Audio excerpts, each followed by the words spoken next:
De volta ao vivo para todo o Brasil e vamos ao Mais Milho.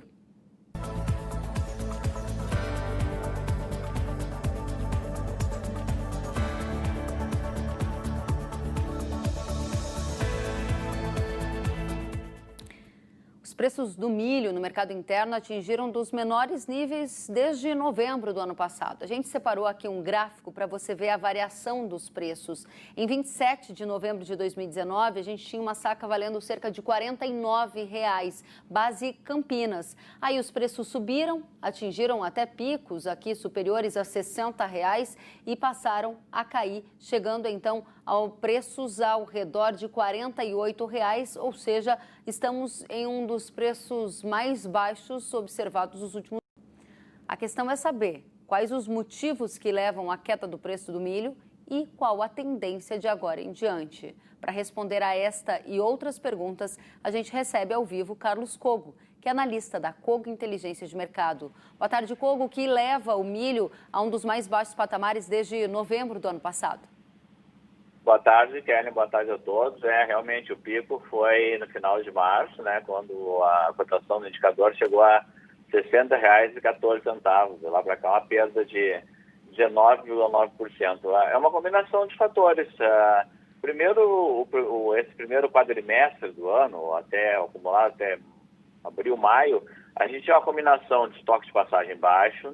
A gente tinha uma quebra na safra de verão, ao qual o Rio Grande do Sul perdeu 50% da safra.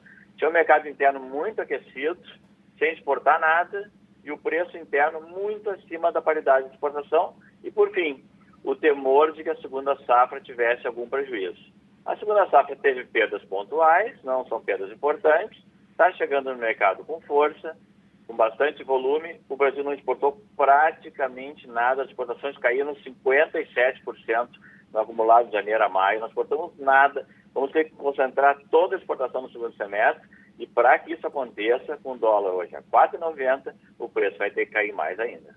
Bom, então vamos por parte, que são várias informações só nessa sua primeira resposta. Primeiro ponto que eu preciso saber é qual é a estimativa da Carlos Cogo para a produção de milho segunda safra, para a gente entender de que volume a gente está falando. E segundo, qual é a estimativa de vocês para a exportação no segundo semestre. Aí a gente já vai ter um dos sinais importantes para a tendência de preço, né, Cogo?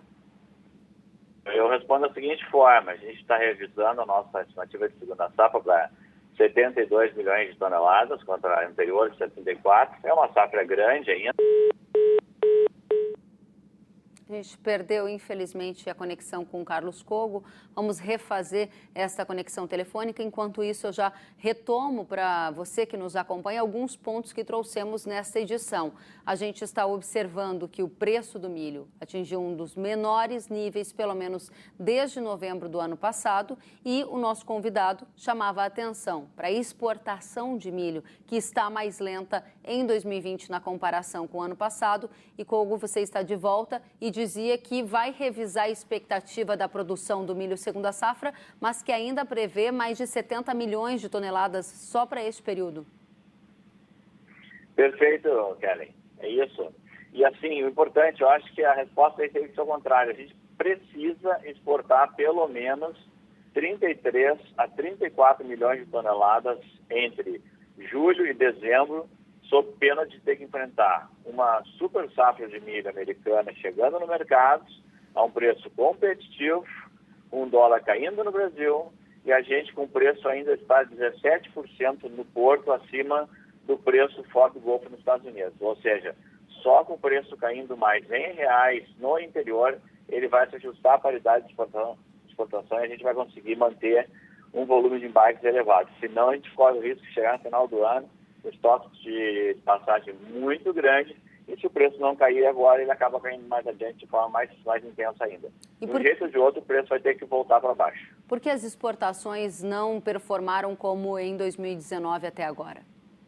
Perfeito, porque na verdade nós passamos todo esse período de janeiro a maio com preço interno para $3 por saco de 60 quilos acima da paridade de exportação no porto. Então, nós estávamos caros em dólares no interior. Isso a gente possibilitava de colocar milho no porto a preço competitivo. Ainda estamos acima, tá? Nós já estamos ainda em torno de em algumas situações, em algumas regiões, $2 acima da cotação no porto, ou seja, vai vir mais pressão negativa.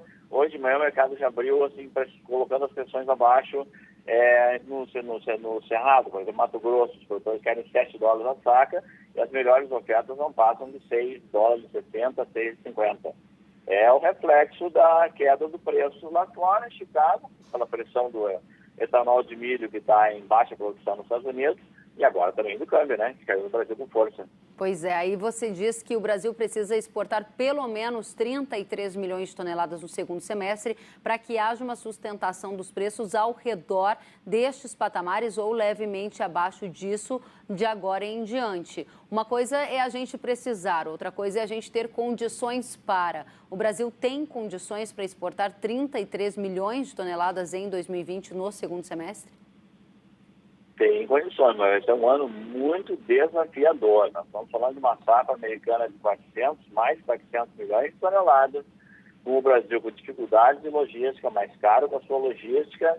Os americanos não têm problema no milho para exportar como tem na soja, em relação à briga com o mercado chinês. Então, eles vão conseguir escoar de uma maneira mais agressiva. Eles estão com um excedente gerado pela baixa produção de etanol. Eles vão se tornar muito agressivos no mercado de milho, e só pode salvar o Brasil realmente uma recuperação da cotação do milho em dólar na Bolsa de Chicago. Isso é possível à medida que o petróleo vem se recuperando e deve buscar uma recuperação maior com esse acordo que está acontecendo agora aí de reduzir a produção nos países da OPEP, nos associados da OPEP.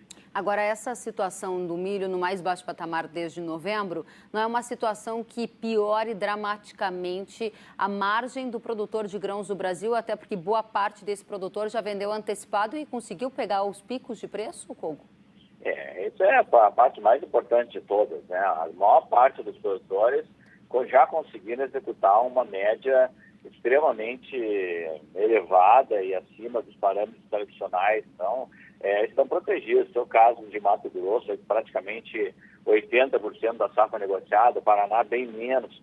Quem não se protegeu nos níveis elevados vai sofrer mais, vai sofrer uma pressão de baixa maior. Para essa safra de 2020, a segunda safra de 2020, realmente a margem está bem garantida, a um nível bastante elevado, entre o que já foi vendido e o que terá que ser vendido agora a um valor mais baixo. Então, esse é o ponto importante. Lembrando que a turma também já vendeu uma parcela bem expressiva da segunda safra de 2021.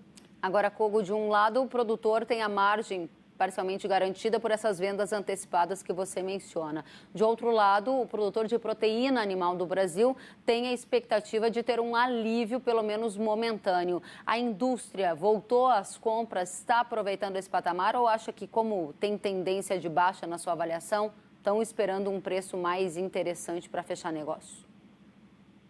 Não, de fato, assim, as indústrias estão achando que esse momento é interessante para fechar negócio. O problema é que elas estão encontrando um vendedor contraído, ele está realmente retraído, ele não está aceitando a proposta dos compradores. Isso também é uma questão de tempo. À medida que o vendedor enxergar, o produtor enxergar que não há mais espaço para alta, que ao contrário, pode até haver uma pressão de baixa maior, com o avanço da colheita, vai ter que aceitar a proposta do comprador. Lembrando realmente que essa exportação de carne está super acelerada, ela está embalando agora, né? A exportação de carne bovina fantástica no mês de maio, suíno nem se fala, né? Aumento de recorde de exportação no ano. Então vai ser um alívio para o setor de carne, sim, que coloca valor agregado, olhando o agronegócio como um todo. Vai ser muito bom para o setor de carnes, que hoje é o segundo item mais exportado na balança do agronegócio brasileiro. Ou seja, a gente vai precisar observar tudo isso mais de perto para saber os próximos capítulos de toda essa história. Kogo, muito obrigada pela análise, por estar conosco neste início de semana. Volte sempre. Muito obrigado, boa tarde e boa semana a todos. Obrigada a você também. E, de acordo com o levantamento da Scott Consultoria, apesar do recuo observado no preço do milho, a saca ainda está valendo cerca de 28% a mais do que no mesmo período do ano passado. Vamos ver o que nos disse o analista de mercado, Rafael Ribeiro. Olá, boa tarde a todos. Exatamente, né, a gente tem uma pressão de baixa sobre os preços do milho aqui no mercado interno.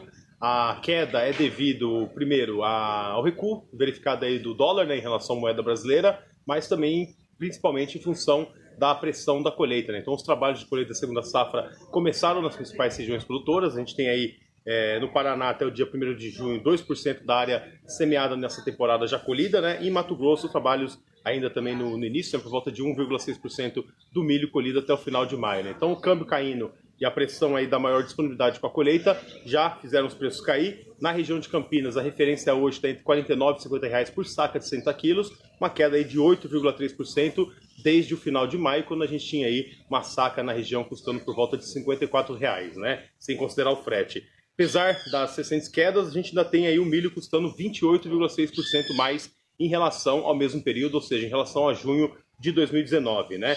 No curto prazo, a gente deve considerar a pressão do lado da colheita. Então, conforme avança a colheita, aumenta a disponibilidade interna e com a melhoria com relação à demanda pelo cereal aqui no mercado interno, existe espaço para os preços caírem, né? Então, em função da pressão da safra, da demanda mais fraca, mas sempre aí atenta ao clima, principalmente nas regiões onde existe aí alguma questão mais adversa ou até mesmo a possibilidade de gear com a queda nas temperaturas, né? Obrigada, Rafael Ribeiro e Scott Consultoria.